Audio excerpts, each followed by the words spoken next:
तो सांबादिक बंधुगण आम गहन उपस्थित अच्छा आम पूर्वतन मंत्री दलर भाइस प्रेसिडेंट श्रीयुक्त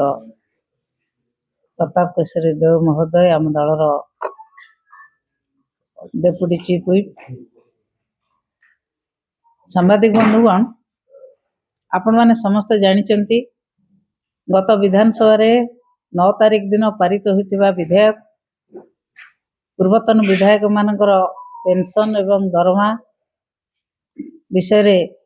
जो बिल टी पारित होइछि से बिल को समस्त समर्थन करथिले मध्य आमर प्रिय नेता नवीन पट्टनायक सबु बेले ओडिशार जनमत को समर्थन दे आछंती जनमत को सम्मान दे आछंती जेते बेले ओडिशार जनमत से बिल विरुद्ध रे जाउची माननीय सभापति महोदय आमर पूर्वतन मुख्यमंत्री आमर प्रिय नेता नवीन पट्टनायक महोदय तांको दरमा तो से केबे नियंति नाही से मुख्यमंत्री हला दिन राजनीतिक आसला दिन से दरमा दान कर दियंती तांको दरमा तो से केबे नियंति नाही राजनीतिक आसला दिन किंतु निर्देश क्रमे आमे आपण मान को जणाउछु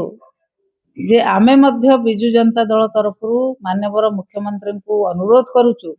ये जो विधायक पारित होइछि ए विधायक को पुनर्विचार करंतु एवं लोकमत जहाँ अच्छी लोकमत को सम्मान दियंतु आम पाखरे अछंती हमर एमएलए प्रताप केशर देव महोदय मैं अनुरोध करूछि से तांकर वक्तव्य रखिबे। जो कथाटा बिजु जनता दल मुख्य सचेतक अछंती दलर 77 विधानसभा रे पारित होइतिबा पूर्वतन विधायक मानकर पेंशन बिल एवं विधायक मानकर जो सैलरी बिल उपर सरकार तरफ आगत करा जो बिल को आम समस्त समर्थन करूँ दलगत विशेष समस्त समर्थन करूँ परवर्ती अवस्था या अनेक आलोचना समालोचना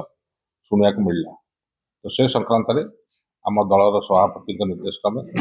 आम माननीय वर्तमान मुख्यमंत्री श्री मोहन माझी को अनुरोध करूँ कि से ये विषय उचित विचार करेंगे बोलिकी आम दल तरफ आमर अनुरोध।